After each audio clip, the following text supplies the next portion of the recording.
Hello, welcome back to our channel. And before we begin, we would like to encourage you to subscribe to our channel. And we have witnessed there are thousands of viewers who are enjoying the contents from the channel, but 80% of them are not subscribed yet. So perhaps they are also missing out to some other important contents that we are regularly producing. So we encouraged and request them all to please consider subscribing to the channel so that you stay updated with the content that we produce.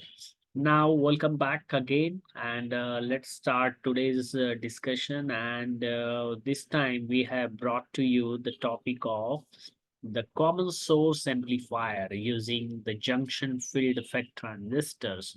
So, in short form, we call it as a JFET. So, in our earlier modules, we have seen you can construct the common emitter amplifier using the BJT. So, instead of common emitter, we will now call it common source. So, there is a commonalities between BJT and the FET. For example, let me write here, you have a BJT, three terminals, collector, base, and the emitter. And for the field effect transistor, we know that there are terminals drain, gate, and the source. So when you talk about common emitter, you talk about common source when you switch between the transistor types.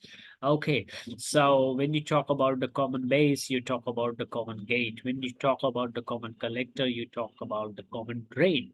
And based on these three types, you build and construct the different kinds of amplifiers in each case, BJT and the FET. So the common source amplifier using JFET, this is an analogous version of common emitter amplifier using BJT. So if you replace this FET with the BJT, you will recall we have already studied this circuit as a common emitter amplifier. Everything is same here. So you have a power supply. Let's call it as a VDD or VCC. Then you have the NPN transistors here. So now we have replaced that with the JFET. And then you have this resistor R1 and R2 that provides to set the DC operating point of the or the bias point for the transistors. Then you have this resistor here, which is called as R4, or let's say RS. In common emitter, we called it RS. So let's say this resistor RS is emitter degeneration resistance. We called it for the common emitter amplifier. Now we can call it as a source degeneration resistance in the context of JFET. Then R3, we call it as, let's say, RC for the common emitter. So then we call it as a collector resistor. But now in the case of JFET amplifier, let us call it as RD, that is a drain resistance. Okay.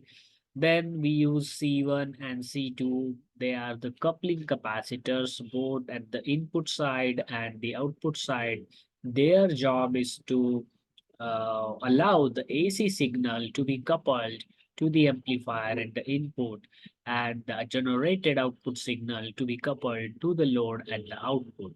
And they also helps us to provide the block the DC level across it, and thereby maintaining the constant bias at the transistors. Okay. And then, as I said, this is your drain resistance. This is your source resistance. R1 and R2 are able to provide the bias.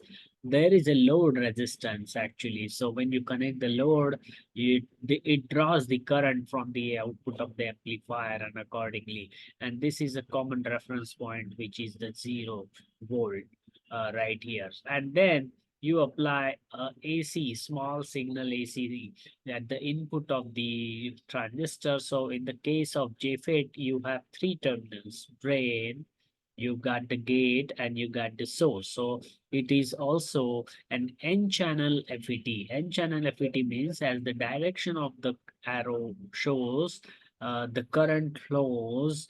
There is a gate current, there is a drain current, and there is a source current. Okay. So N-channel FET, it says that the direction of the arrow indicates that the current is flowing into the device and the current flow is from drain to the source.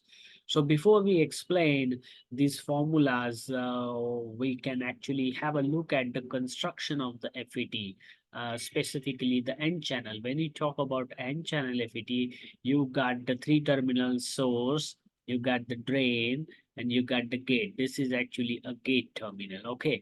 And when you talk about N channel, so you basically have the silicon bar of the N channel. So this is basically a silicon bar, which is called as N channel of. So this is kind of linear resistance, okay, from drain to source. So you apply a voltage difference across this N channels or silicon resistance, you have a current flow into this. But now for the JFET, what you do also, you also have P-type materials embedded inside. So on the both sides of the N-channel bar, you have P-type materials, and those terminals are connected to each other, forming a common connection called as gate. So let's call it as a gate. So once you have that kind of construction, what you have a PN junction right here, and you have a PN junction right here. So you got the PN junctions into the device now.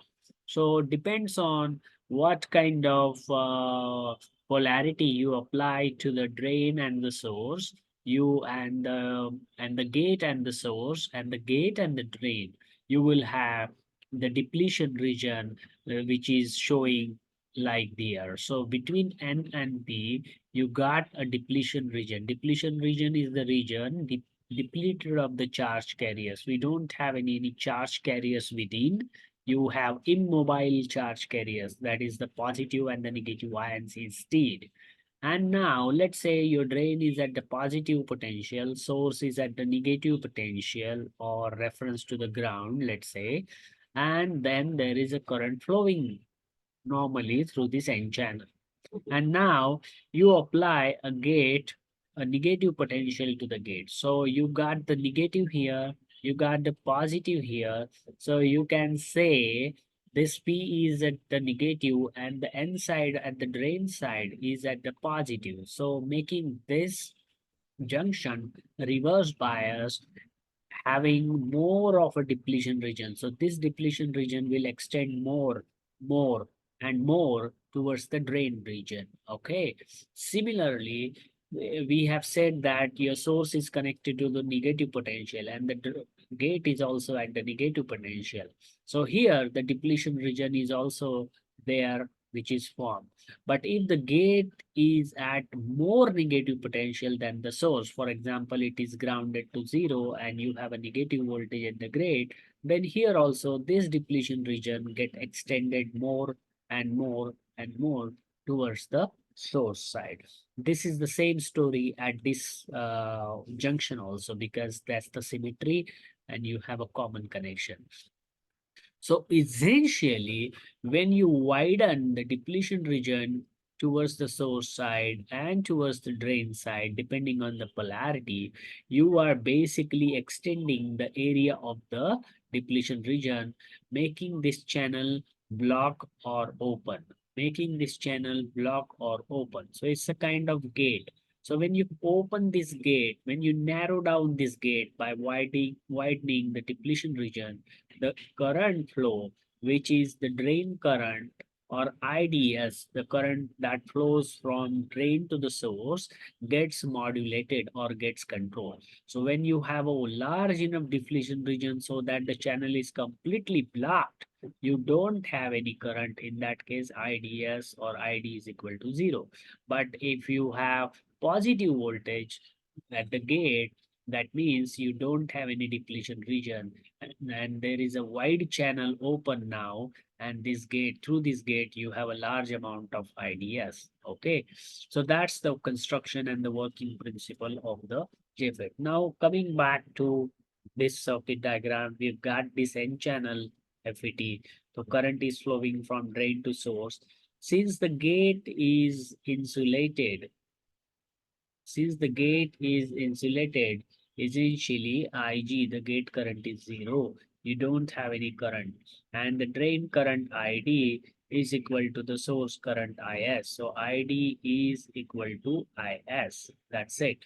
So what is the voltage at the gate? We can see the biasing condition. The voltage at the gate would be the voltage across R2 multiplied by the VDD divided by R1 plus R2. So this is the formula. This is the formula to calculate the voltage at the gate. So it is VDD multiplied by R2 divided by R1 plus R2. This is the voltage division rule. Simple. What is the voltage at the source of the terminal? So obviously this is the voltage drop across this R4, which is called as RS now. And the current flowing through the R4 or RS is your drain current ID or source current IS. And I just said ID equal to IS because IG is equal to 0. Therefore, we can write VS equal to ID times RS. We can also say that the voltage at the gate is VG and the voltage at the source at VS. So VS will be this voltage VG minus the difference between the gate and source, that is VGS. So you can write also VS equal to VG minus VS. So ID in that case, ID here will be VS divided by RS, and we know that there is no gate current flowing inside. So you can also write ID equal to VDD divided by this resistor plus this resistor, that is RD plus RS. So what is the advantage of using JFET over the BJT? So the advantage is that JFET has extremely high input impedance. It means, as I said, because of that, IG is equal to 0.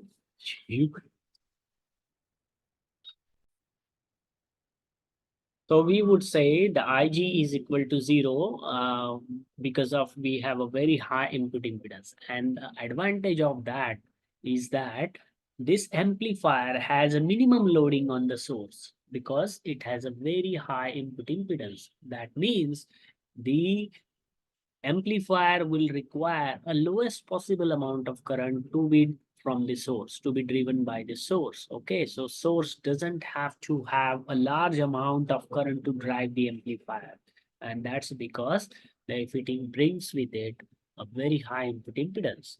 Second advantage is it has a low noise output. So whatever the amplified signal you will produce at the output that is to be delivered to the load, you have a low noise on it. We will explore that in details when you go further.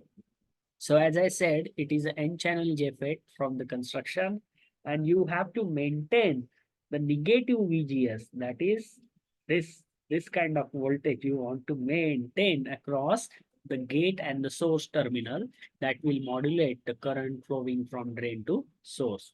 So basically you have this reverse bias PN junction. So when you have a reverse bias PN junction, you basically can control the current flow through the JFET. It is also called as MOSFET. You can, instead of JFET, you can use a MOSFET to be amplified. Now, while designing the common source amplifier, how to choose the value? So you have a given VDD, you have a given load, you know what is the input to be applied. You have selected the transistor from the manufacturer part. So choose R1 and R2 to be between 1 mega and 10 mega. Why? Because that's how you will have very high input impedance, and also having a large value of the resistance means the current flowing through them, the biasing current flowing through them will be minimum, contributing to the low power design. You can make the amplifier low power. Then C3. C3 will be chosen to be about, let's say, 100 micron, so that the reactance of the capacitance at the desired frequency of interest will be the lowest possible, so that it will act as a short at the signal frequency to maximize the gain. Okay, to maximize the gain at the high frequency. You remember this is the common source amplifier. The typical response of this amplifier would be like this. You have a gain and you have a frequency. The typical response of the common source or common emitter amplifier is like this. So you have a pole here, you have a pole here. So this pole comes because of this capacitance right here. So that is the input coupling capacitor. That is your first minus 3 dB point.